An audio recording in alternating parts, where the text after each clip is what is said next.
Brandon Adams, and this is DawgNation Daily, the daily podcast for Georgia Bulldogs fans, presented by Merriweather and Tharp. Glad you're with us today. Interesting combination of stuff coming up. I've got a few thoughts for you on Georgia football to share. And then after that, special edition of DawgNation at Large. Our great friend Kaylee Mansell and Connor Riley, they're going to get a chance to be a part of this show with you. So if you're watching live, you'll see them live. And if you're on demand, most of you are, you'll get something that was recorded the day of, as opposed to me, obviously, recording this last week prior to kind of stepping away from the job here for a little bit. We've also got some fun stuff coming on the show for you today. The topic of the Atlanta Falcons and why they don't draft Georgia players, boy, doesn't it feel like it's becoming more and more okay to discuss that? We've said that before, new evidence of that. We'll give that to you. That's very interesting. And off the top, if we're going to do this for the rest of the SEC, and this week we are, it seems fair that we'd also do this for Georgia too. Big question facing the Dogs here in 2025. What's the answer to that question? Seems like we need to discuss this because we're doing it for the rest of the league. We'll do it right here off the top, and we're glad to have you with us for it. It is DawgNation Daily, the daily podcast for Georgia Bulldogs fans, presented today by Merriweather and Tharp, and it begins right now. Today's episode of DawgNation Daily is brought to you by Merriweather and Tharp, your source for Georgia divorce. Find them online at georgiadivorceteam.com. Presented by DawgNation.com. This is DawgNation Daily, the daily podcast for Georgia Bulldogs fans. Here's your host, Brandon Adams. Coming up in just a few minutes, one of the all-time great Georgia Bulldogs has called out the Atlanta Falcons for their unwillingness, if you want to say it that way, to draft more Georgia players in the past. This is interesting stuff. We'll get to that in a few minutes. And in this case, I do mean a few minutes because off the top here today, I don't want to spend a ton of time on this particular topic. I get the impression that some of you are kind of Mike Bobo'd out. I understand why that is. It's obviously been the hottest topic of the offseason thus far. The fact that at least for the moment and seemingly forever, it appears that Mike Bobo, Stacey Searels, coaches who've been kind of in the crosshairs with some Georgia fans, going to remain in place. And for all we know, the entirety of the Georgia coaching staff going to remain in place for the 2025 season. But it seems fair for us to discuss this at least a little bit this morning, because if you're aware of what we've done on, like, say, the Monday, the Tuesday shows, going back to Friday, we were asking one big question for every team in the SEC, just as a way of kind of like laying the groundwork for what 2025 is going to look like as we kind of get into spring practice coming up and all the stuff related to that. Well, if we're going to do big questions and kind of hot topics around the other programs in the SEC, it does seem fair that we would also do that for Georgia. And I don't think there's any doubt that when it comes to Georgia for this upcoming season, the one big question around Georgia is Kirby Smart's decision to apparently stand pat with his coaching staff, despite the criticism and complaints from some fans. And that question would be, are you sure, Kirby, that you want to kind of run it back with this same coaching staff again for 2025? Or should Georgia have considered replacing a Mike Bobo or offensive line coach Stacey Searels? You've obviously heard that chatter, that conversation. That is the big question around Georgia. In fact, it is such a big question that Mike Bobo himself is even aware of this too. If you want to go back to post-SEC championship when Drew Bobo, his son, and Georgia's presumed starting center for 2025 had factored into a fake punt that had worked against Texas. Very clever design on that. In Mike Bobo's discussion of that in a press conference he did, used that as a way of kind of having a little bit of a laugh, the fact that there's a lot of Bobo criticism out there on the internet. This was funny, Mike Bobo going back to December. It's funny, the fake punt, I was upset that we're punting again and looking down at my sheet what we're going to do next, and I didn't even realize the coach had said, hey, we're going to fake punt. I really didn't even know Drew was the one that tossed it to him. Hartley hit me and said, hey, we're on offense.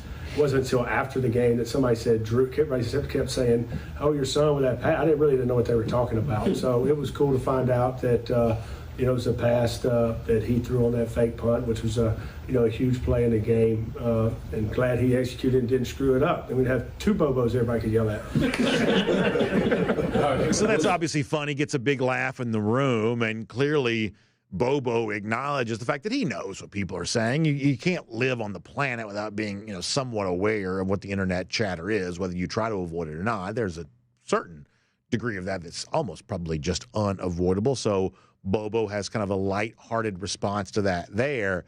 But it's interesting that Bobo's willingness to acknowledge that it exists is a good bit different than how Kirby Smart oftentimes operates with this sort of thing. Faced with a similar question of, well, what do you think about your offense? What's going on here? How come the offensive line's been ineffective? How come the overall point totals, especially near the beginnings of games, how come this isn't quite what we've come to expect from Georgia? Is there justifiable evidence for this criticism?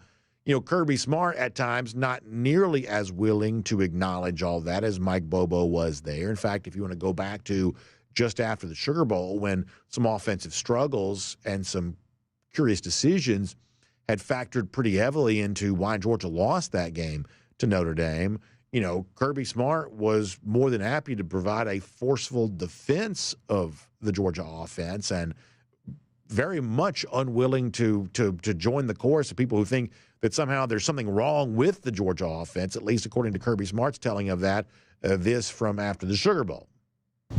Well, I attributed, number one, some really good defenses we played. I mean, that one was a really good defense. We have played some really good defenses.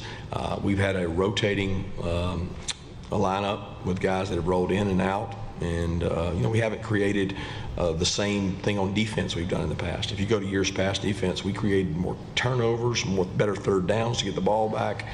There's a lot of things we can do better to help our offense, but we certainly have to play better and do better. A lot of that has to do with health and the schedule we play and having some playmakers that can make some plays too. So while Kirby acknowledges the need to be better, you'd be hard-pressed on the basis of that clip to know whether Kirby's aware of all the criticism that has existed around the coaches who lead that offense and just the unit itself. You can't really tell necessarily from that clip alone how aware of any of that Kirby Smart is. But here's what we have some intuition about.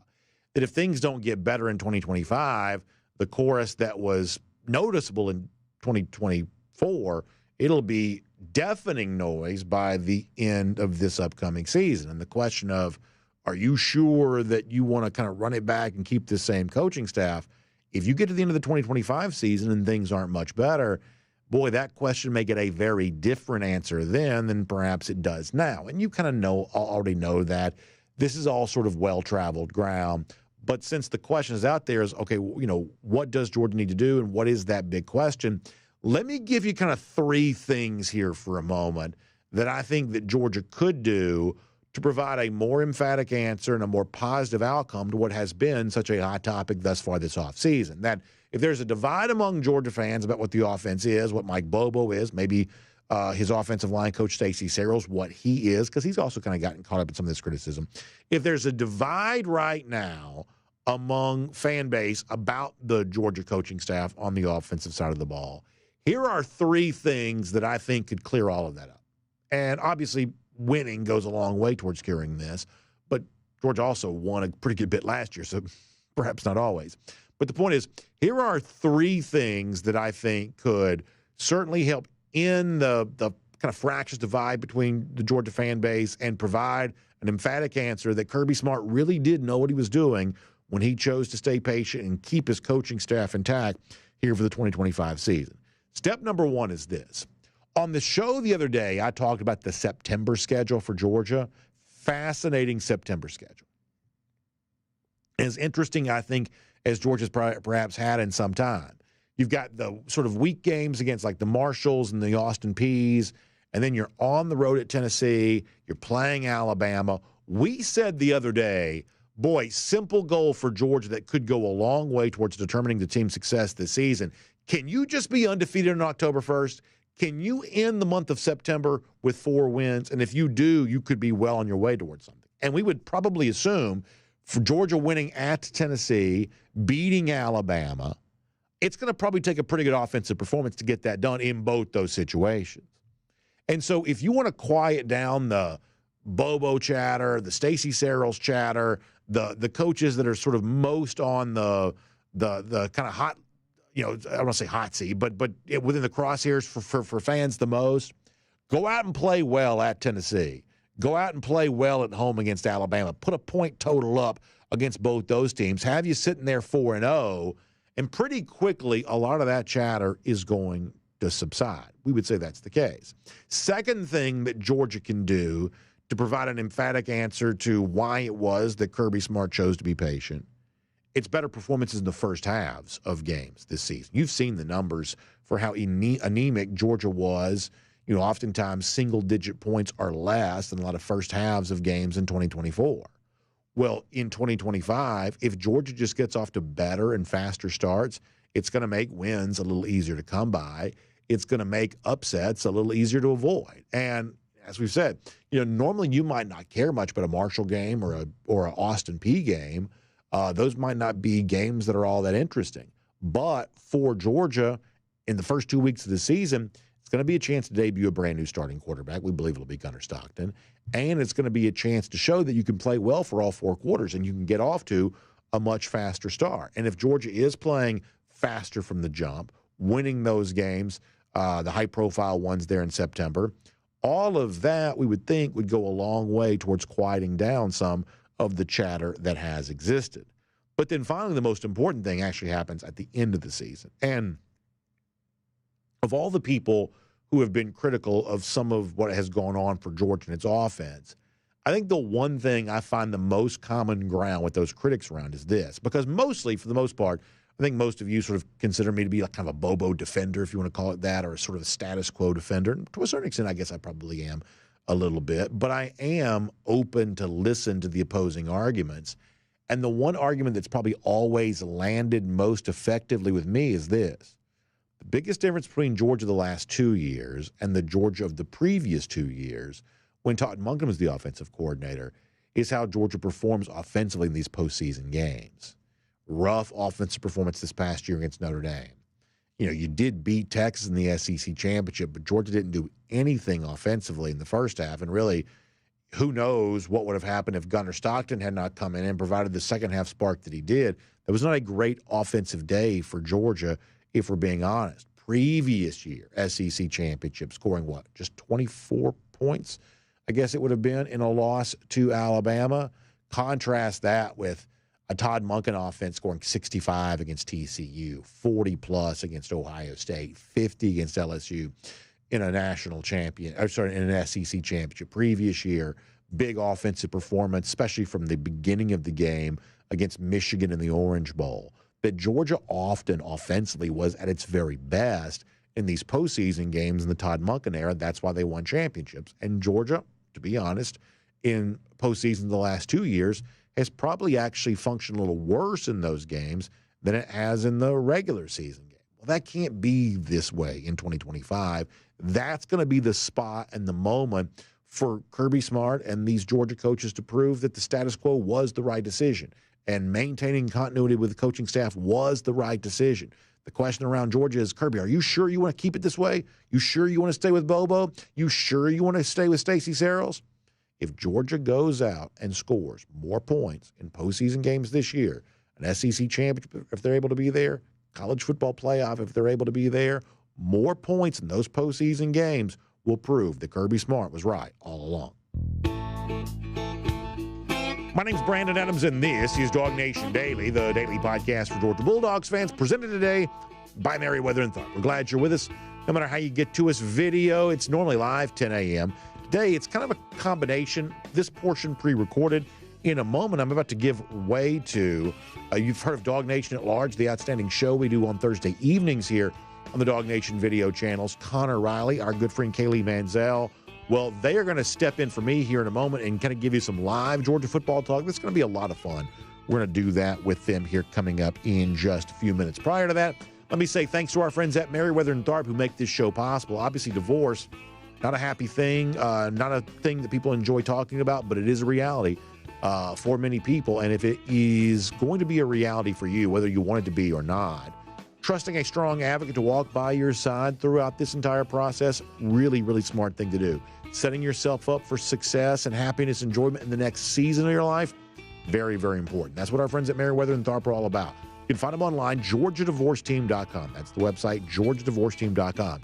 And when you get there to the website, one of the things you're going to learn, and when you have the free initial consultation with one of those Merriweather and Tharp attorneys, what you'll also learn there too is they've got a lot of institutional memory. They've been through these types of things thousands of times before, and that experience shapes the way they serve you. And one of the ways that's going to show up, creative ways to give you some cost certainty about how the divorce process is going to play out, what it's going to cost you. They can tell you more about that too. So please find them online. It's GeorgiaDivorceTeam.com. GeorgiaDivorceTeam.com. Merriweather and Tharp is your source for Georgia divorce, and we're certainly happy to have them as a part of our program. As I said before, happy to have Connor and Kaylee coming up with Dog Nation at Large. Prior to that, though, let's go around the doghouse. And this, I think, is very interesting. For a long time, Georgia fans have been saying, Falcons don't draft enough Georgia players. Falcons don't draft enough Georgia players. But getting media types to agree with you on that has not always been the easiest thing to do. A lot of, whether it be, show hosts or newspaper columnists or TV talking heads, a lot of them throughout the years, I have noticed, would have responded to that topic by saying, what do you want them to do? Just draft players because they went to Georgia? Falcons got to go out and pick the best players. They can't be worried about where guys went to college. They got to just go out and try to find the best players. Very, very frequent response to that particular topic. It was sort of out of bounds to say Atlanta should be looking more closely at Georgia players. Something pretty interesting has changed in recent years that to me has suggested the entire conversation around this topic is different than it used to be too. All of a sudden the Philadelphia Eagles have now played for a Super Bowl and then won another Super Bowl using the strategy that Georgia fans say the Falcons should have been doing the entire time. Just draft Georgia players. You'll have a better roster than you currently have if you just draft Georgia players. We've seen the Philadelphia Eagles say that's pretty much exactly what they have done. Howie Roseman, the GM, has been explicit in his statements about how much he trusts the Georgia players in his roster, and it's clearly working out for them. All of a sudden now, the fact that the Falcons haven't done more of this is getting more legitimate attention. It's making the conversation about whether they should do more of this more of a legitimate discussion too. Latest example of this, I'm going to give credit to Connor Riley who found this. Going back last week, Kevin Clark's podcast, Champ Bailey, the great former Dawg, Pro Football Hall of Famer, was on with Kevin Clark. They were talking about the former Georgia guys playing for the Eagles, but Champ Bailey became the latest voice to say, Falcons start drafting more of these guys. I think Georgia fans will love it. This is what Champ Bailey said. Damn right. Explain to me, so I always thought the way Kirby recruits the NFL bodies, the way he doesn't deviate from height, weight, speed standards, like you're going to get a lot of NFL guys from there. Yeah. It seems like this whole thing is working. Jalen Carter is unbelievable. We had Gerald McCoy on 2 days ago. He was talking about how Nolan Smith's actually the key because the way he manipulates the guards. But explain to me why these Georgia guys are popping in the league, especially in Philadelphia. You know, it's unfortunate the hometown Falcons hadn't got on board with this, but, you know, it's it's one of those things, man. We always have a lot of talent. And if you could see lately, I think Kirby's experience in the league and, you know, what he, you know, values as far as the interior of a defense and offense, that's really what it boils down to, man. So interesting to hear Champ Bailey say it's a shame the hometown Falcons have not gotten on board on this even more. And in that conversation with Kevin Clark, they would kind of get into more detail about it, including the host, Clark, making a comparison between another college and another NFL team.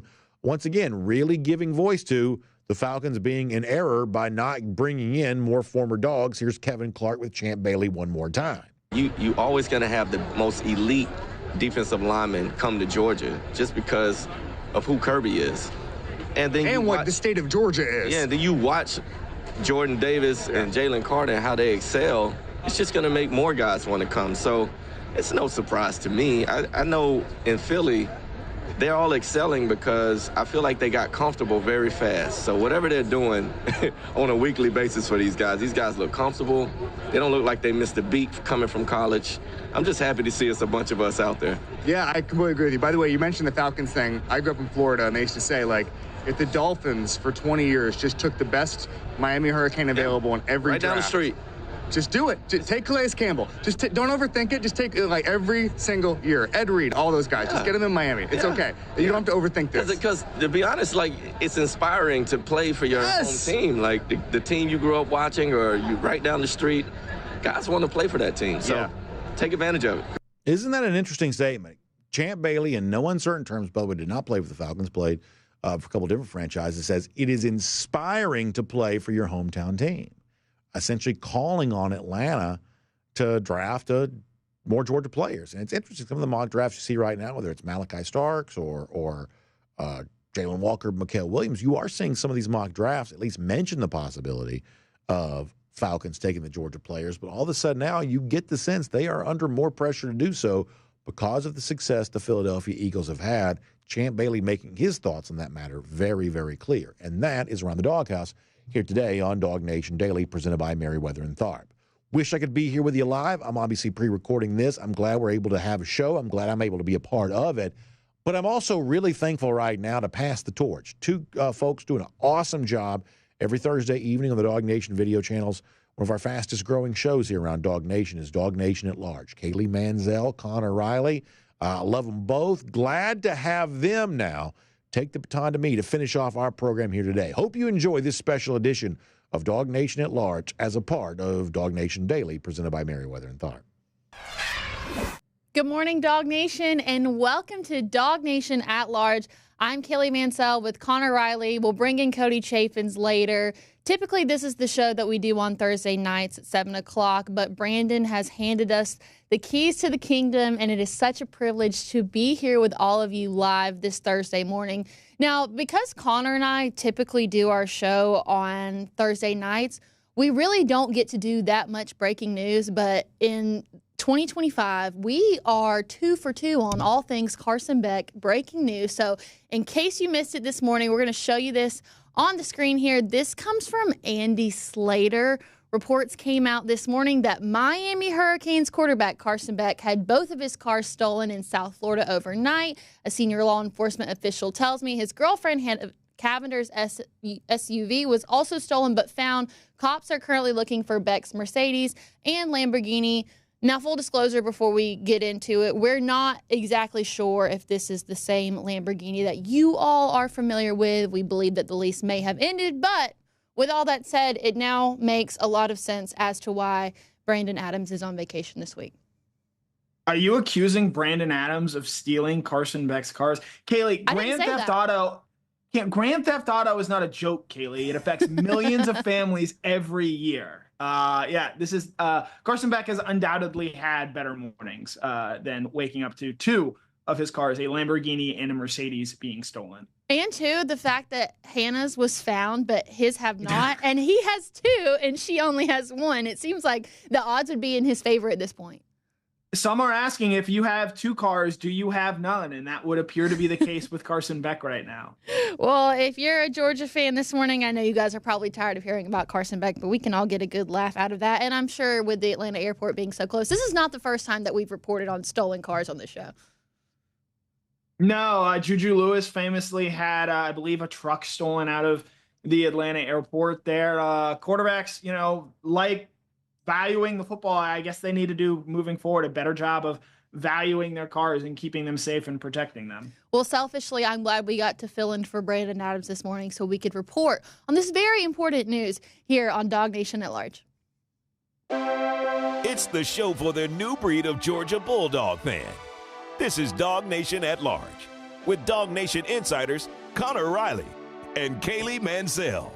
Again, I just want to express how grateful I am that Connor and I have the opportunity to do this, and more importantly, Brandon's trust to do this. It is such an honor to be able to do DawgNation Daily, or as we're calling it, DawgNation Daily at Large. We're going to show you what we've got going on today's show. So yesterday we previewed the Paul Finebaum comments, and today we're going to approach it from the Kirby Smart angle and what Paul Finebaum got wrong about Kirby Smart. Then we'll do our dog bite segment. We do it every week. We pick a topic. This week's topic will be the class of 2024 players you need to know for the 2025 season. Then we'll follow it up with our favorite college football tweets from this last week.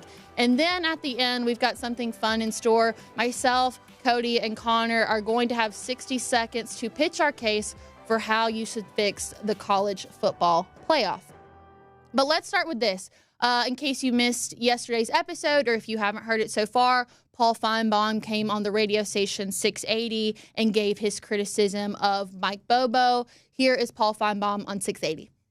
I frankly believe Georgia's problem is at the offensive coordinator's position. I think Kirby Smart, for as great as I believe he is, and I know you guys agree, is being way too loyal to Mike Bobo, and I would get rid of Bobo today. I think that's really that was the frustrating part of last season.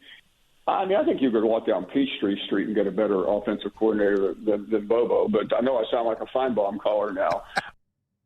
So here's the thing. We're going to approach this from the Kirby Smart angle. We've already approached it from the Bobo angle. We can all admit that Georgia's offense took a step back last year, but I feel like Paul's comment is a little bit shallow and lacks depth in the research behind it, because Kirby Smart himself has already addressed the issues with the offense, and it goes so much further than Bobo. I do believe Finebaum's comment was very surface level, and Kirby Smart has already addressed that it's a talent thing, a scheduling thing, a health thing. So this just feels like a scapegoat kind of a route for me. It's low-hanging fruit, which, again, Paul acknowledges there when he says, I feel like a Finebaum caller here. I think when you hear him say you can walk down Peachtree Street and find someone to replace him, it speaks to, I'm just throwing this out there for change to have the sake of change happen. Whereas I think if he legitimately believed that they should have made a change and moved on, he maybe could have suggested someone or anyone to take Bobo's role there. And as we're a few weeks out from spring practice, there are a couple just things to note here. One, this is the longest period of time all year that we'll go from not hearing from Kirby Smart. We last heard from him on January 2nd after the loss to Notre Dame. We won't hear from him again until early March. And when you have that type of absence, you have things that sort of fill the void. And that is what has happened here with this Mike Bobo news. Obviously, you saw in January the erroneous Buck Bellew report that Georgia was considering making a change there. We're so close to spring practice now, I'd feel very comfortable to say if Georgia was going to make a change at the offensive coordinator position, it would have done so already. And so in that sense, Georgia is locked in there. But two, Kirby didn't just, bring to light the offensive struggles at the end of the season after they only scored 10 points against Notre Dame. It was something that he brought up multiple times over the course of the season. Most notably, in my opinion, after that game against Texas, where they get the big win and emotions are riding high. And I think this comment went under the radar at the time because everyone was so elated after beating Texas. But he came out and flatly said, this wasn't our most physically talented team. This wasn't our most physically tough team. And I think hearing that kind of admission from Kirby Smart sort of acknowledged right then and there that this was not a vintage Georgia team from a talent standpoint. Now, they've gone out this offseason, tried to add talent around that position. Oscar Delp notably said after that game against Notre Dame, like, the playmakers around Gunnar have to be better. And so going into 2025, I know there's obviously going to be a lot of talk about the quarterback position, Gunnar Stockton and Mike Bobo, and the relationship they have together. If Georgia's skill players and offensive line aren't better in 2025, Kirby's going to have no choice and have to make a change there at the offensive coordinator position, because if this team struggles on offense once again, it's going to be very easy to go in there and make that type of change. I think that the quote you bring up that Kirby had after the SEC championship is intriguing, because when I think about Coach Smart, one of the traits that he possesses is a ton of self-awareness and awareness about his members of the team as well as the program. So in going back and looking through other things that Paul Finebaum has said about Kirby Smart and Mike Bobo in the past, I found this. This was Paul Finebaum after the Sugar Bowl on ESPN's Get Up show. He said, and this is in regards to Bobo, he's Kirby Smart's best friend. They were roommates, and many believe that Kirby Smart has looked past reality and simply respected and honored a friend who used to work for Mark Richt at Georgia and then moved on and failed as a head coach. Again, that was Paul Finebaum right after the Sugar Bowl on ESPN's Get Up. And the part that stood out to me was Kirby Smart looking past reality for a friend. You're telling me that a coach that's won 2 back-to-back national championships is worried about his relationship with his friend opposed to the money that puts food on the table for his family? We've seen him let coaches go after just 1 year. So for what you referenced earlier about low-hanging fruit, I view this quote in the same way. This is not a coach that's blind to the issues within the program, but to simply put it as a personal reason as opposed to a professional reason is a little bit ridiculous for me. Yeah, you look at some of the coaching changes specifically on the offensive side of the ball that have been made. James Coley got 1 year as the offensive coordinator at Georgia, and actually Georgia ends up bringing him back as the wide receivers coach, which I think tells you how highly Kirby Smart thinks of James Coley in certain aspects in that regard. Brian McClendon only got 2 years as the wide receivers coach before moving on to the NFL, a place he had never really coached before. They've made changes. Matt Luke coming in and then retiring, and I put that in air quotes, and then shortly after that ending up at Clemson. He's made changes when he's felt changes need to be made on the offense before. And look, there's obviously history with Mike Bobo stemming back to his first stint with Mark Richt. But prior to the 2024 season, the last 2 Georgia offenses that Mike Bobo coordinated both averaged over 40 points per game. And so I think it's easy, to want to make changes after 1 year. But Kirby Smart has said time and time again, his goal at Georgia is to build a program that is to sustain. And if you're making changes every year, the offense doesn't perform and average 40 points a game, you're going to be making a lot of changes, and that's not good for the culture of your program. They made a change after James Coley for 1 year. Georgia averaged 32.1 points per game in 2020, a half point more than they averaged this past season. So if by going by those metrics, people would have liked to have seen Todd Monken be changed after 1 season as the offensive coordinator there for Georgia in 2020. We can't keep making change just because the offense has a down year 1 year. And in summation here, part of the clip that hasn't necessarily gotten talked about as much when Finebaum went on 680 The Fan, he talked about how, Georgia's this new Alabama and they need to be contending for a championship every year.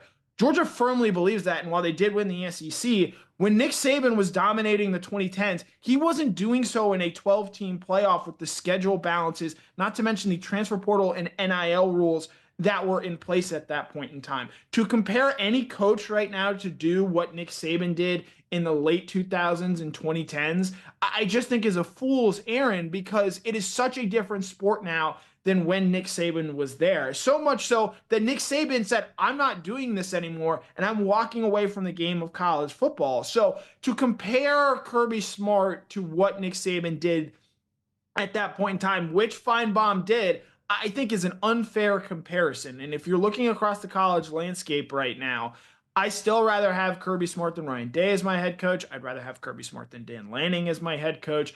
I'd rather have Kirby Smart than Steve Sarkisian as my head coach, who Kirby Smart, by the way, against those 3 coaches, he's 4-0 against those guys. So I think with that in mind, again, look, Kirby's not a perfect coach. The perfect coach does not exist.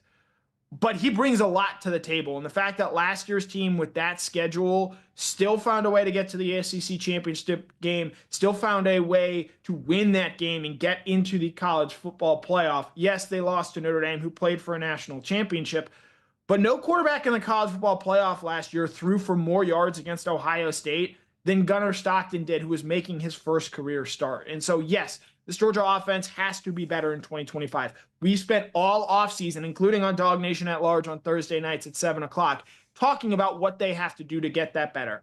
No one understands that better or knows that more than Kirby Smart. I'm with you in terms of there's no such thing as the perfect coach out there, but in terms of adaptability, which Nick Saban didn't care to do, that's what Kirby Smart has. And in keeping Bobo as the offensive coordinator, that stability factor that you bring up, in this era where you can transfer after you get to a school immediately, having that sustainability within a program is more important forever, because if anything, these players aren't looking for a reason to stay. They're looking for a reason to leave. And when you're willing to make coaching changes after just one bad year, you're giving these players all the more reason to say, okay, you know what?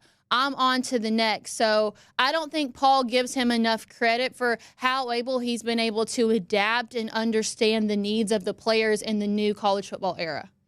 That's a great point, Kaylee. You can't ask for players to buy in and have long-term buy-in into the program and say, I'm going to be here for the next 3-4 years. If you're constantly changing coaches and constantly making those sort of moves to appease a section of the fan base. And look, if Kirby Smart wanted to move on from Mike Bobo after this season, I wouldn't fault him. But Kirby Smart at this point in the calendar has made the decision that Mike Bobo is going to be Georgia's offensive coordinator for the 2025 season. I think given all that Kirby Smart has done in his time at Georgia and all he has shown and all the changes that he has been willing to make and navigate while doing all of this on the fly, I think he's earned the benefit of the doubt when it comes to that regard. And again, as I said earlier, and as we've said before, if Mike Bobo, if the offensive line doesn't perform well this year and the offense once again looks like what it did in 2024, we're not going to be sitting here saying, how is Kirby Smart trying to keep these guys and how is he bringing these guys into 2026? We're going to be talking about a new offensive coordinator and a new offensive line coach going into next year. In that sense, I understand why some people might be frustrated, but I think Kirby Smart knows better than anyone how to run this Georgia program at this point in time. And as we sit here in the middle of February, he still believes that Mike Bobo is the right guy for that job. And that's enough for me as someone who covers and has gotten to know Kirby Smart that he believes Bobo is still the best candidate for this job. What Finebaum failed to acknowledge was the lack of talent this past year. This year, I do believe there is more raw talent, and most of these guys are guys that Bobo himself has brought in. So let's give it another year before we jump to the conclusion that Kirby Smart and Mike Bobo are ruining the Georgia program. And speaking of talent, in just a second, we are going to discuss the class of 2024 talent that you need to know before the 2025 season.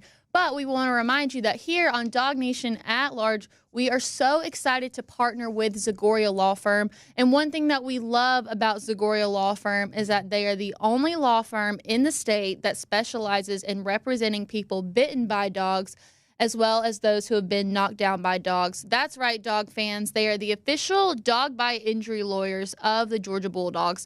They literally wrote the book on how to win these cases. So if you or a loved one has been hurt by someone else's dog, give them a call at 833-GA-DOG-BITE. That's DOGBITE, or visit ZagoriaLaw.com.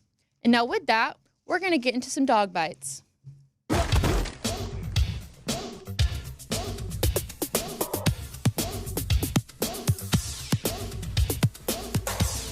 So this is our rapid fire segment we do in the middle of the show. Sometimes we do 5 completely separate topics, but other times we try to take a broad topic, make it more specific. So these are the class of 2024 guys you need to know before this season.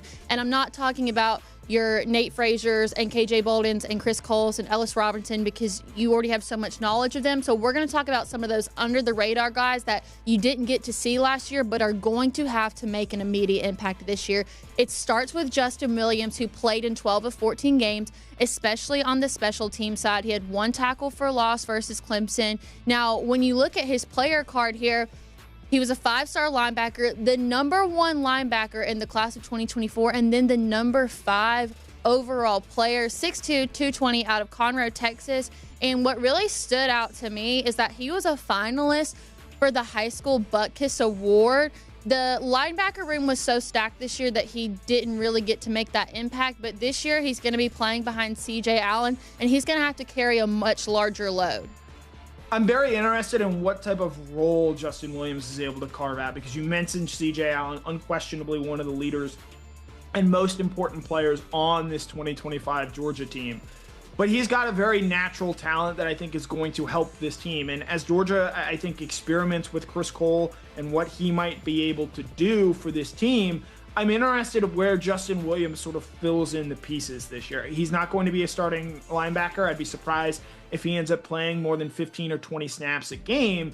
But there's a role for Justin Williams to carve out on this defense this season. And so I'm very interested in seeing what he's able to go out there and actually do and how quickly he's able to pick things up. Because linebacker, as Kirby Smart reiterated a lot this past year, it's a very difficult position to learn and thrive in mentally. You know, we've even seen greats Roquan Smith, Nakobe Dean have real growing pains in their sophomore years where they were good players, but they did not become the all-world destroyers that they were until their junior seasons. And so for Justin Williams, a guy who didn't do a whole lot his freshman year, I'm interested in seeing, now that he's had a full year in this Georgia program, what kind of role does he himself go out there and carve out for Georgia, and how big of an impact does he make on this Georgia defense in 2025? So someone else that's going to have to make a much larger impact was actually high school teammates with Justin Williams, and that's Joseph Jonah Ajanye, who played in 4 games this year. He's the projected starter at defensive end. And here's the thing about him is he did only play in those 4 games, but he spent a lot of last season injured, and I believe that if he wasn't, he would have had to continue to play in those games because there was so much struggle with the defensive line health, especially in that middle season. So he was a 5-star defensive lineman out of high school, the number 6 defensive lineman, number 25 player overall, 6'4", 275. And if you'll remember, we got word in last summer that he had spent a lot of time working under Michael Williams. Yeah, and so Joseph Jonah Ajanye, look, if we're sitting here in the 2nd or 3rd week in September, we're not discussing him as an under-the-radar player, but he's a guy suffers a lower extremity injury, has surgery, was on a scooter for much of the 2025 season.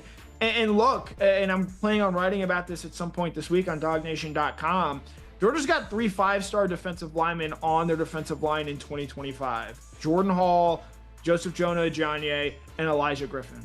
Do any of them go out there and play like the 5-star players that they came in as and emerge as those dominant type players? And for a variety of reasons, you know, Griffin himself was in high school. Hall and Jonah Ajanye last year were dealing with injuries. I'm very curious to see what things look like for Georgia on this defensive line. And do any of those 5-star prospects deliver upon that hype? You know, we've seen in the past Jalen Carter, Trayvon Walker. If you want to win a national championship, you need to have 5-star defensive line talent playing like 5-star defensive linemen. I don't know if this is the year we're going to see that because Jordan Hall and Joseph Jonah Ajanye, and I'll include Elijah Griffin in there, are so green. But you need to see those guys make noticeable strides, and at the very least, hopefully see one of them become every down contributors. I think because Michael Williams has moved on, because Tyrion Ingram-Dawkins has moved on, Jonah Ajanye might be the best bet to be that guy for Georgia. It just might be until 2026 until we see him become the fully formed version of himself. Let me refresh y'all's memory. Remember last year at the Orange Bowl when they released the class of 2024 picture and there was just one person that just towered over the rest and everybody was wondering who in the world is that? Well, it was Jaden Riddell. Hold on. Let's go to Daniel Calhoun first. So Daniel Calhoun, somebody that Connor is really high on this year, in-state, homegrown, went to Walton and Centennial, finished out at Walton, projected starter at offensive tackle, 4-star offensive lineman, number 8 tackle. Then you've got number 123 overall, 6'6", 325, and a near 7-foot wingspan. Connor. Hulking is the word I think of with Daniel Calhoun. Has shed a lot of weight from coming in from the high school ranks, obviously a part of that big offensive line signing class in 2024. And again, this is a bit of a projection here. He ends up redshirting last year, but of the guys that they signed in that 2024 class, I think he was clearly the most ahead. He was someone who worked his way onto the 2-deep at Georgia a season ago. And with Georgia having to replace both of their guards, I think that he is a guy that can come in and potentially start as a redshirt freshman, something we've seen guys in the past do. Cedric Von Prawn, Dylan Fairchild. There's a long list of guys who they redshirt that first year and then they become bigger players. Broderick Jones is an example at tackle there. And so for Calhoun, look, he's got big shoes to potentially fill at right guard in replacing Tate Ratledge, who was one of Georgia's best offensive linemen in recent years. And I'm interested in seeing, look, it's an offensive line that needs to, quite frankly, be better than it was in 2024. I'm interested in seeing how some new blood and some new faces help energize this offensive line And I think right now Calhoun is the best bet of those newbies to make an impact for Georgia this coming season. Also, keep in mind, he has two brothers that also played at the line of scrimmage at the D1 level. So he's heard about the real things that you have to face when you're in this position at a program of this stature. Now let's move on to Jaden Riddell, the one everybody recognized from the Orange Bowl picture. So with Jurasic running out of eligibility and moving on to the next level, Jaden Riddell is the next man up.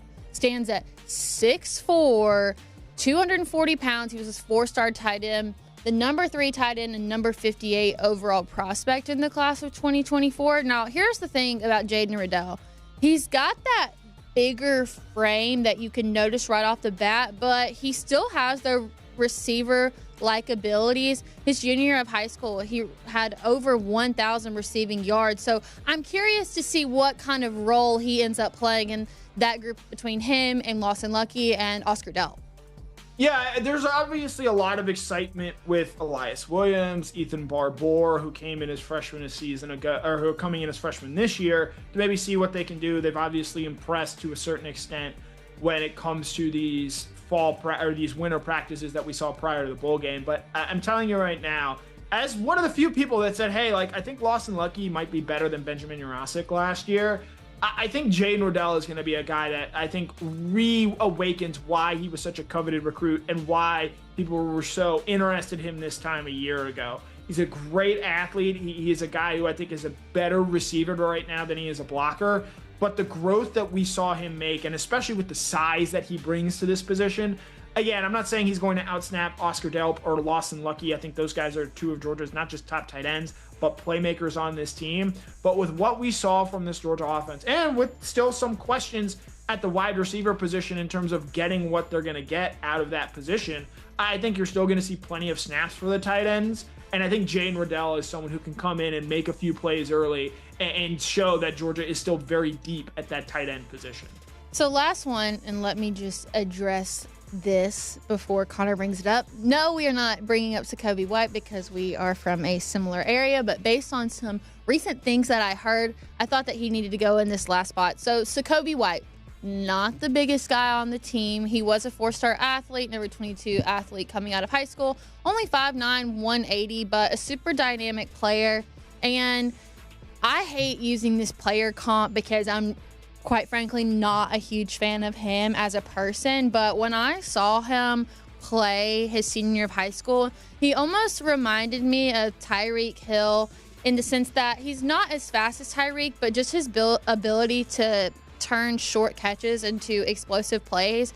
And from what I've heard, Sakobi White has become the leader of the locker room for the wide receiver group, which, quite frankly, I think some of that was missing in last year's season. So for him to only be in his first year but still be one of the most vocal guys out of a group that now has a couple of veterans, I feel like that says a lot.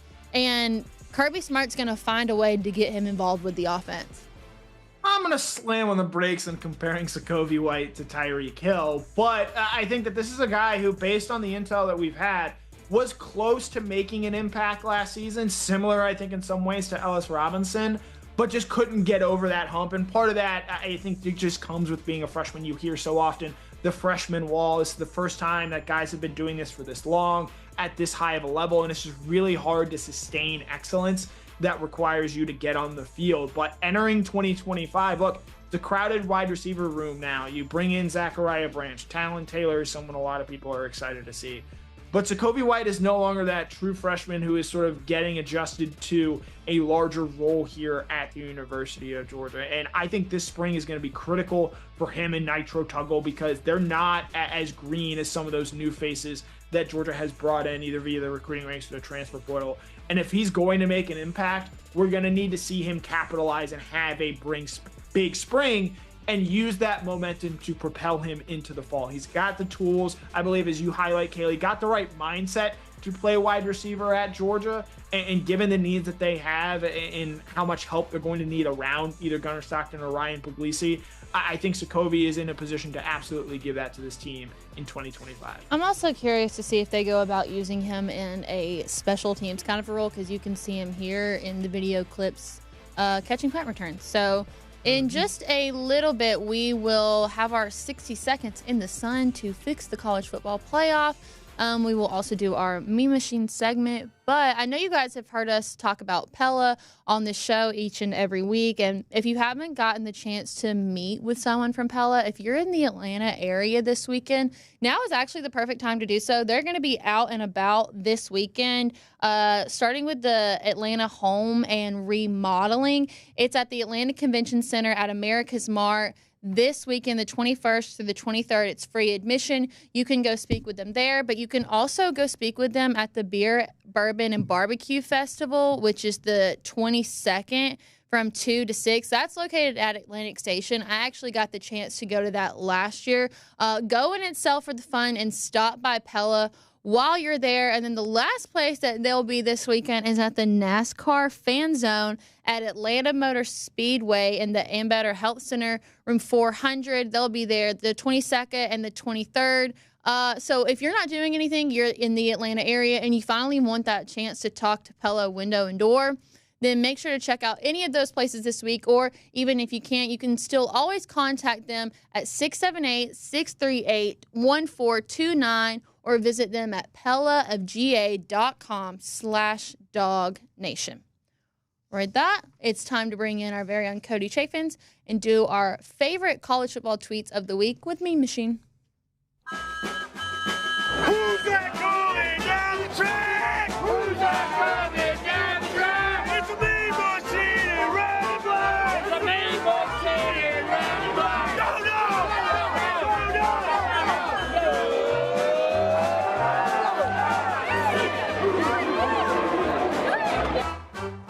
So if you're not as familiar with this, this is our, I guess, equivalent of the golden shoe. Yeah. Okay. Yeah, that's perfect for all you Brandon folks. And everybody who watched yesterday, yeah, my voice is much better today. All right, well, we're still thankful to have you on. Yeah, happy to do it. This is always the most fun part of the show. Kaylee, kick us off today. What's your tweet of the day? I'm so excited. I don't know if anybody's talked about it this week. So I'm sure you've seen some videos, some pictures of Nolan Smith having the best time at the parade. This comes from Liz Finnegan. Nolan Smith accidentally kidnapping a kid, no big deal. Go Birds. You know what? That's going to be that kid's claim to fame for a long time. I don't see any problem with this. I mean, think about how cool that is in that moment. Now, Nolan Smith admitted that he may have been a little bit overserved at the parade, but when you know what? When you win a Super Bowl, go for it. Yeah, I love that his teammates like, hey, bro, we gotta take the kid back. Buddy system is very important. I did see a couple of shots of Nolan. Yeah, fans were handing him beers throughout the thing, and he's a fan favorite. So of course he got plenty of. So I love it. It was funny, though, because it was me and Jeff Sintel, and Jeff was like, notice how calm all the Georgia players are after winning the Super Bowl. Like, they've been there, done this. This is nothing new. And I told him, I said, trust me, there's a lot of celebration going on behind the scenes. And when I saw this, I was like, Jeff, you spoke way too soon. Yeah, I did not have Nolan being an MVP candidate for the parade on my bingo card, but you go out there, you see him having a great time. And look, Nolan's all business, and so, you know, he's had his fun. When the season starts up again next fall, he's going to be ready to go, and this can be a long, distant memory as he tries to go out there and win another title. And I think we forget that because they play such a long season and spend so much time in camp, like, they can't just put down alcohol like some people can. They're on a strict diet, so they can have less and feel more. Yeah, he didn't pull a Tom Brady, right? Right. So he's not falling off the boat. He didn't almost rob the Lombardi trophy. That is correct. All right, Cody, take it away. Doing okay. All right. Mine this week, it happened early on this week. It was Georgia baseball moment that everybody's talking about. It's Brian Curley, Georgia's new closer, who right before he finishes off the Kennesaw State Owls, by the way, Kaylee, he sticks out his tongue at the camera. Not at the camera. It was at the guy on second, kind of sticks out his tongue and then strikes out the side. We won't show the video so we don't get yelled at by YouTube, but really cool moment. He got a little swagger. That's what it takes to be a closer. I like having him on the mound. He's pitched 3 innings so far, got a save, 5 strikeouts, so looks pretty good. Like, Connor does that before every show. He's practiced this. He's practiced this before. Yeah, as you mentioned, Cody, I think you got to be wired a little bit differently to be a closer there. And look, it was an 0-2 count, 2 outs. He knows if he makes the right pitch, the game's over. Don't overlook, though, the glove flip that he had after striking out the Kennesaw State Owl and Georgia getting another win over Kaylee's alma mater. He also did some funky stuff with his delivery, if you'll watch some videos over the weekend. So he's got some things in his repertoire just to keep guys off of balance. So excited to see. And then he backs it up, right? That's the thing. He can throw 100, so he can do whatever he wants. The other thing about him, and I think some people are like, hey, I don't know about this. I just think closers are wired different, and they have to be wired different. I think back to some of the characters that the Braves had on their teams who made some news down in New Orleans last week. John Rocker going a little crazy. Now, we don't need him to go that way, but you just got to be wired different to come in that super high-pressure situation and walk out with a win. Connor, Jonathan you got it. Papelbon of the Red Sox, similarly interestingly wired. For my mean machine, we're going to go in a little bit of time machine here. Who was the starting quarterback at UGA during your senior year of high school? This actually is my answer. It was Aaron Murray, who was the starter for Georgia during the 2011 fall season. I arrived at Georgia in the fall of 2012. And I'm curious, Kaylee and Cody, who were the Georgia quarterbacks when you guys were seniors in high school? Kaylee, make us all feel very, very old right now. Mine was Jake Fromm. Wow! DawgNation contributor Jake Fromm. I actually was telling my mom the other day, because she was asking, she was like, what was your first, like, OMG, I'm like here and in it moment. And I was like, when I had to text Jake Fromm to join DawgNation Daily, I was like, this was somebody that I idolized and got to watch on TV, and now I just have to have his phone number, text him for something. Like, that was a definite, like, what am I doing here, imposter syndrome moment. My senior year of high school was the fall of 2002, which was Georgia, of course, wins the SEC with the great David Green, the lefty, playing quarterback. Mm-hmm. Oh, not too bad there. You know, we're not too old. Kaylee making us feel. I knew that was directed at me. When you said that, I was like, oh, I almost thought about saying something else to make y'all feel better, but why would I do that? All right, so we are going to give everyone 60 seconds to fix the college football playoff. A lot of controversy now considering the automatic bids. And we've done something before where we gave ourselves 60 seconds to be the college football commissioner, but this is going to be all about the playoff. And I have Connor going first. So, Connor, 60 seconds on the clock for you. Okay, we are going to have 4 bids for the SEC, 4 bids for the Big Ten, 2 bids for the ACC and Big 12, 1 group of 5 spot, 3 at-larges for a total of 16 teams in the playoff. No first-round buys. The first round of games are played on home stadiums. The second and third rounds are obviously going to be at bowl sites there. Within the SEC, as for how they determine their top 4 teams, top 2 teams automatically get in. They don't have to play SEC Championship weekend. We're doing away with the SEC Championship. The number 3 team will play the number 6 team at home. The winner of that gets 1 spot. The number 4 team will play the number 5 team in the SEC with the number 4 team at home. The winner of those 2 games that are normally played on conference championship weekend get into the college football playoff. That way, I think we still prioritize conference championship races while maybe taking out some of the stakes for those top teams in the conference. So this past year, you would have seen Georgia and Texas get still buys, but not have to play that big game to get them into the college football playoff and potentially earn a bye there. I think part of this is just the way the sport is headed. And going forward, this is just going to make things the easiest for all. You just cut into Cody's time. Now Cody's only got like 20 seconds. I'll be very, very quick with my time. Don't worry about it. All right. Instead of getting bigger, to me, the college football playoff needs to get smaller. From 12 teams, we'll go down to 8. You get the 2 SEC championship teams that we're going to play in that championship game. They're in. Big Ten, same thing.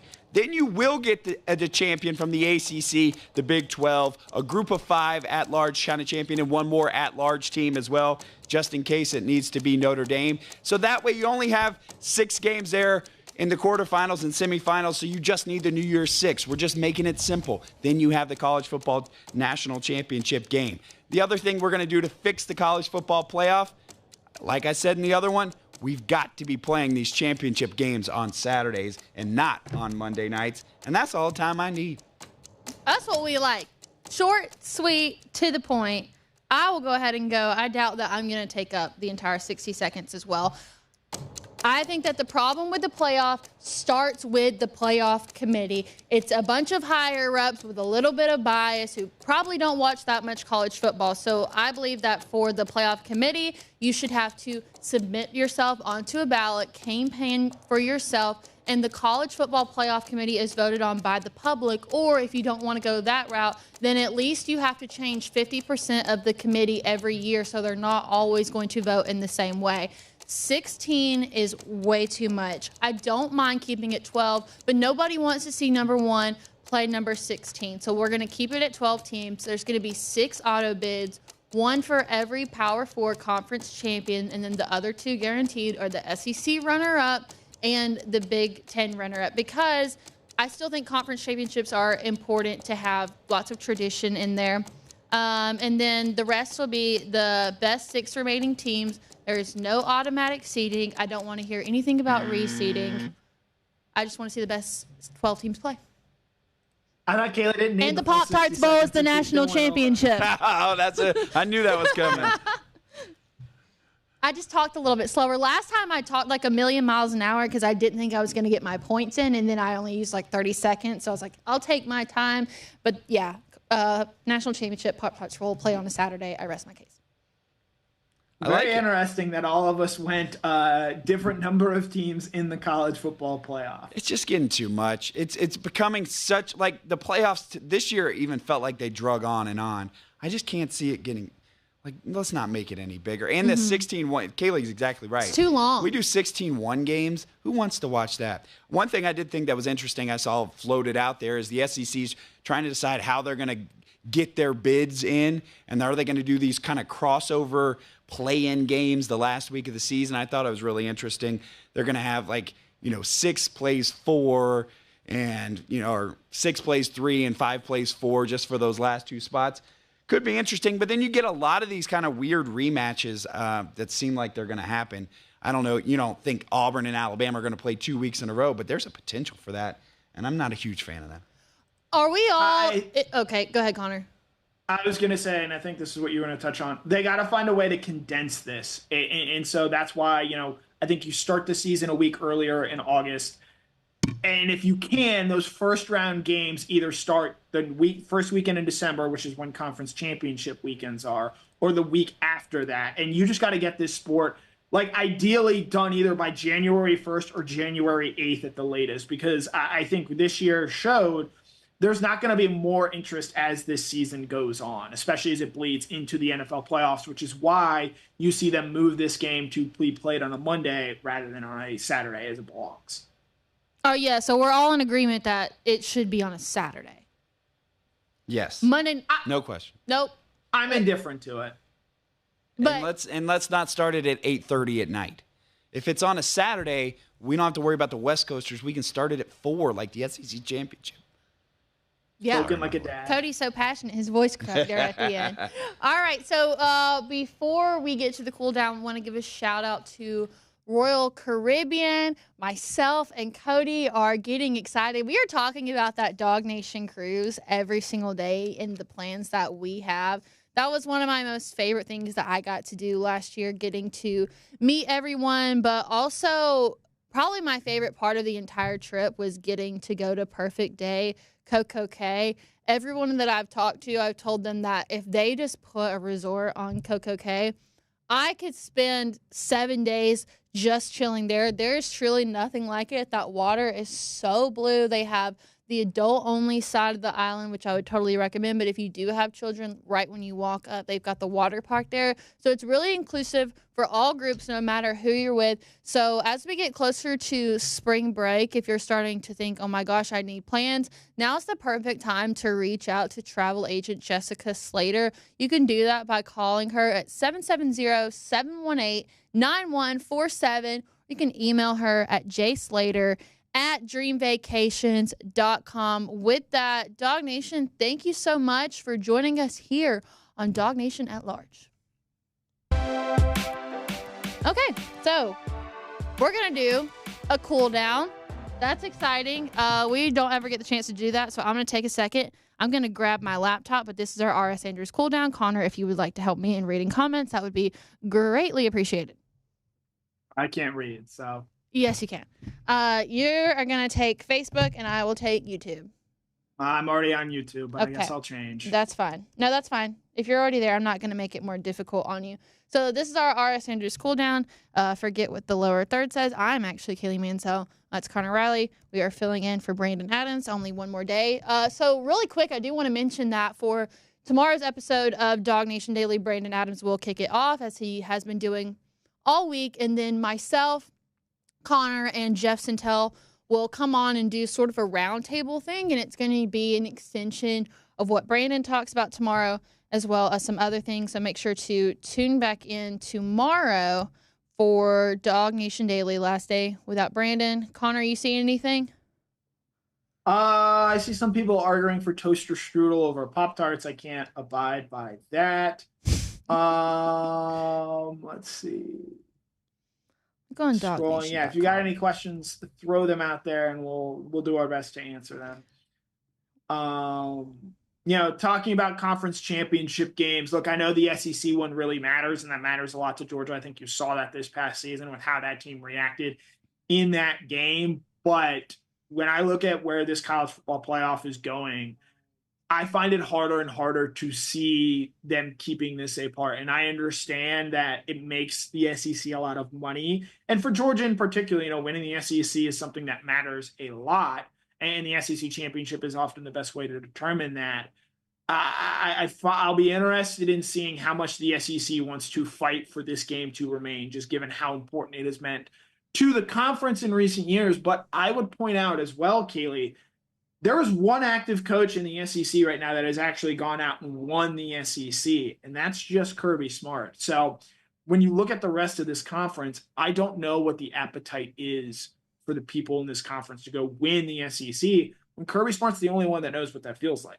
Yeah, for me, I was with you for a while that maybe it didn't matter. It was just a money grab. But then hearing all these players talk about how much winning the SEC championship meant to them and how for a lot of people that is the national championship, I think that changed my perspective on it. Now, granted, it is an extra week that they don't have to play a game, but at the same time, the history and the tradition and how much you have to go through and what that feeling of accomplishment might feel like.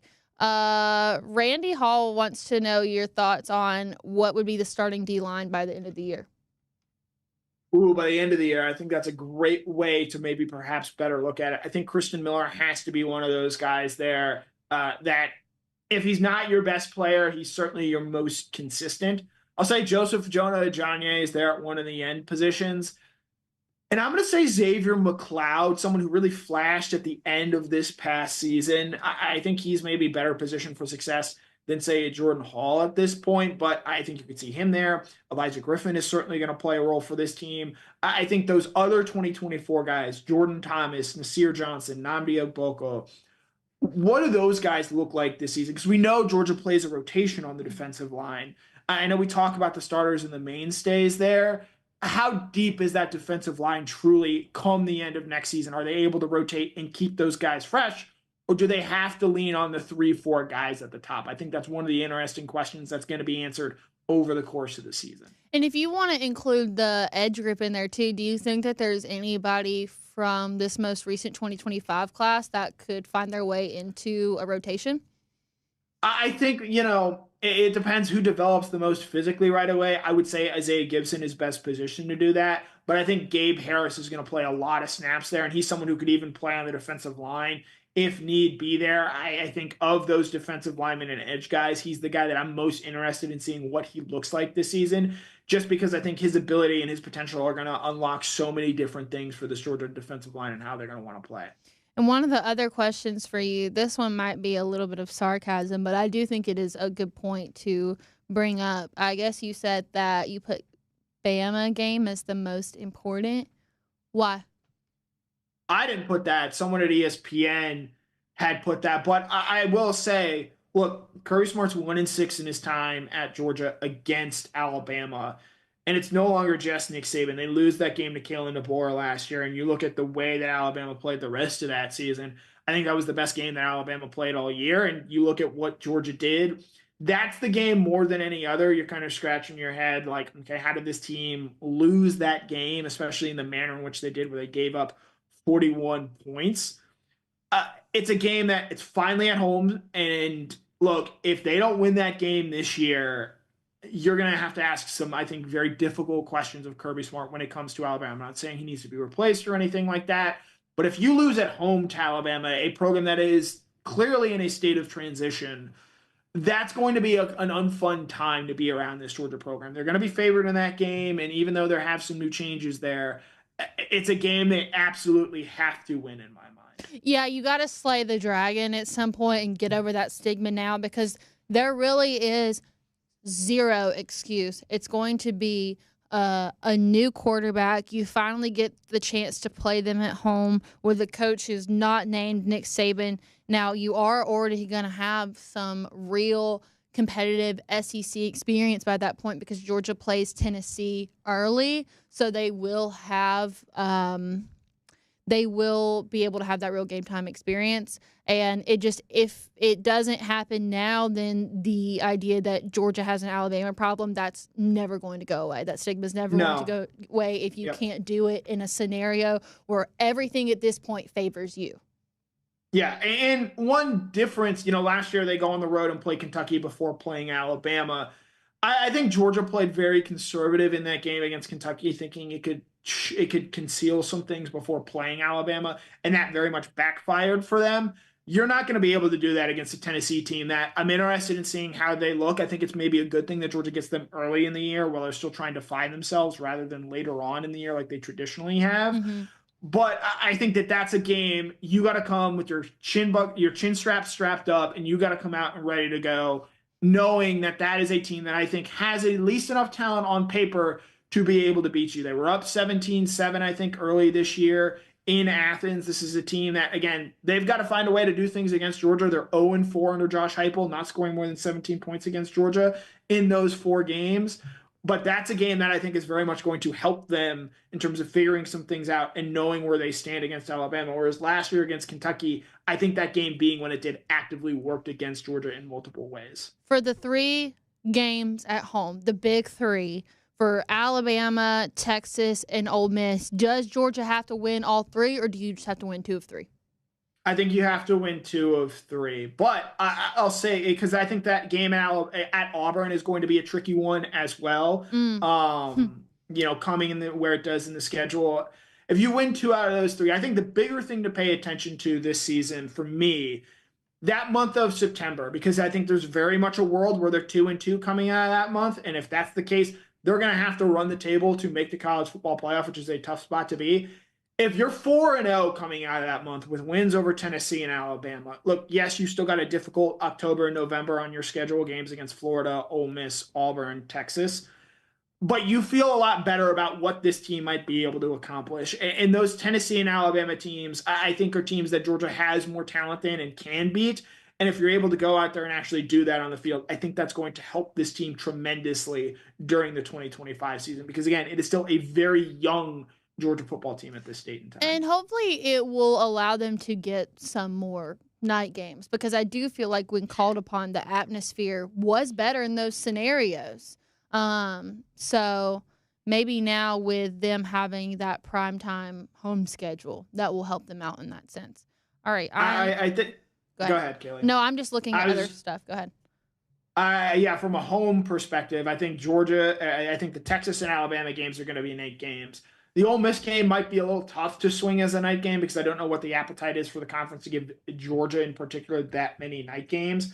Whereas that game at Tennessee, given it's early in the season, given the stakes, I think there's a good chance that's a night game. I'll be interested in seeing what they do with the Auburn game time, because that is a game and a team that, has a lot of interest going into 2025, but they have to go out there and actually prove it first.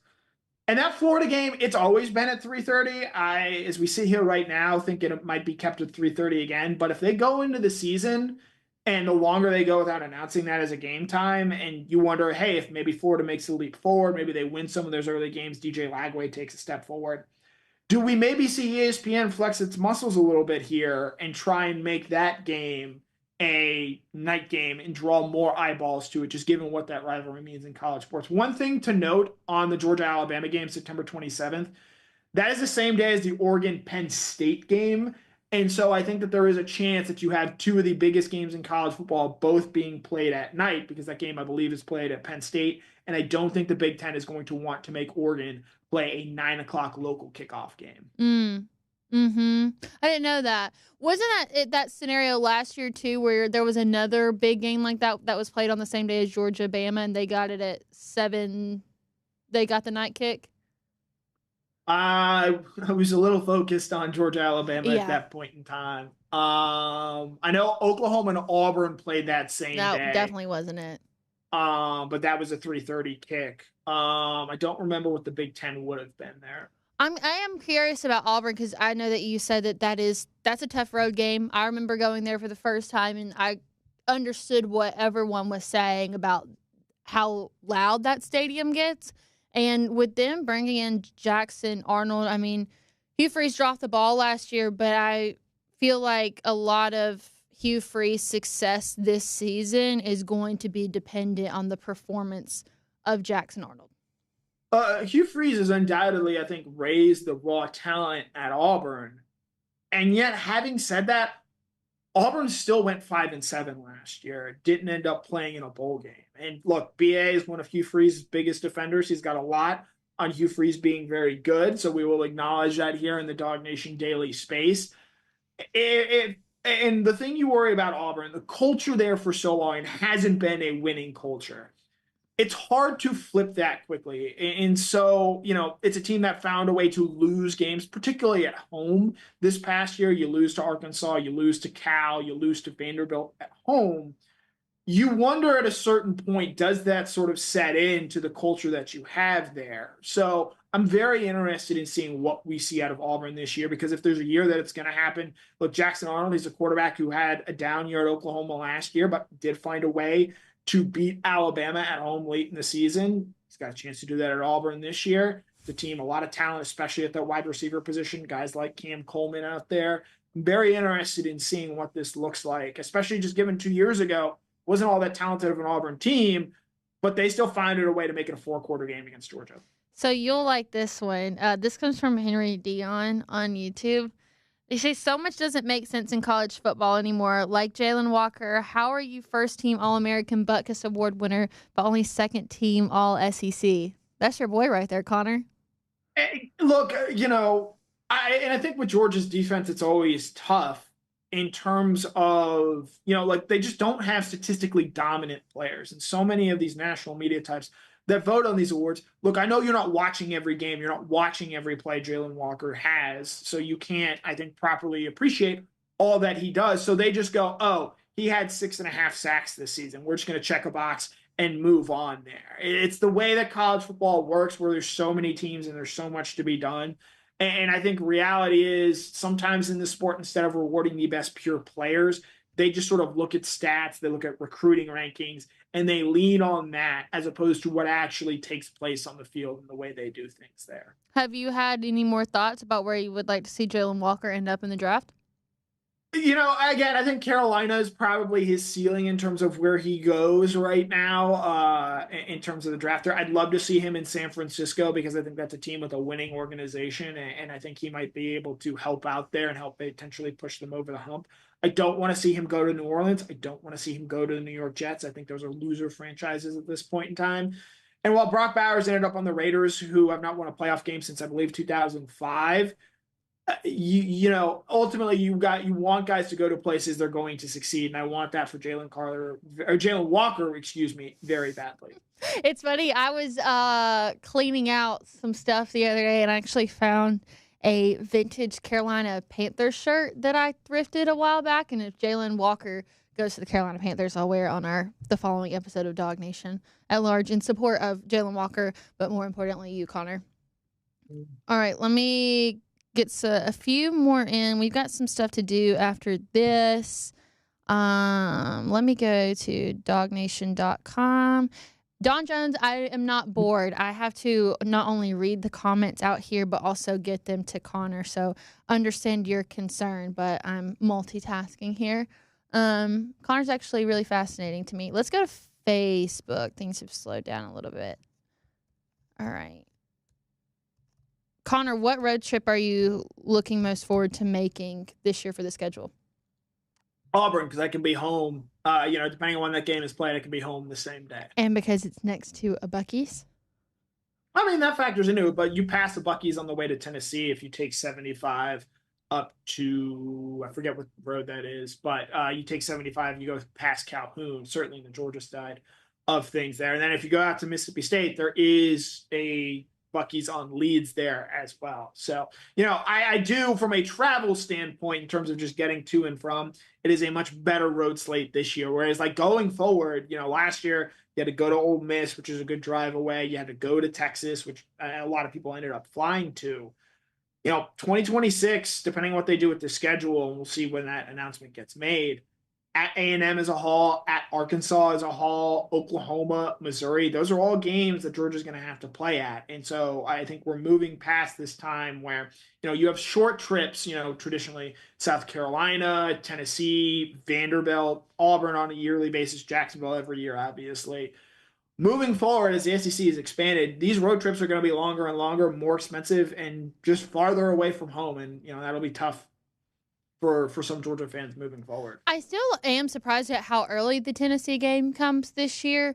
And hopefully we'll get the chance to do our riverboat thing again, because that was really fun. And I'm probably going to end up regretting saying this, but now that I've done this for 2 years, I'm always grateful for the places that I haven't gotten to go yet.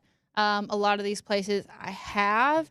And the trip that I know Connor is not looking forward to, but I'm excited to go just because I have not been able to make the trip before, is Mississippi State, Stark Vegas, allegedly.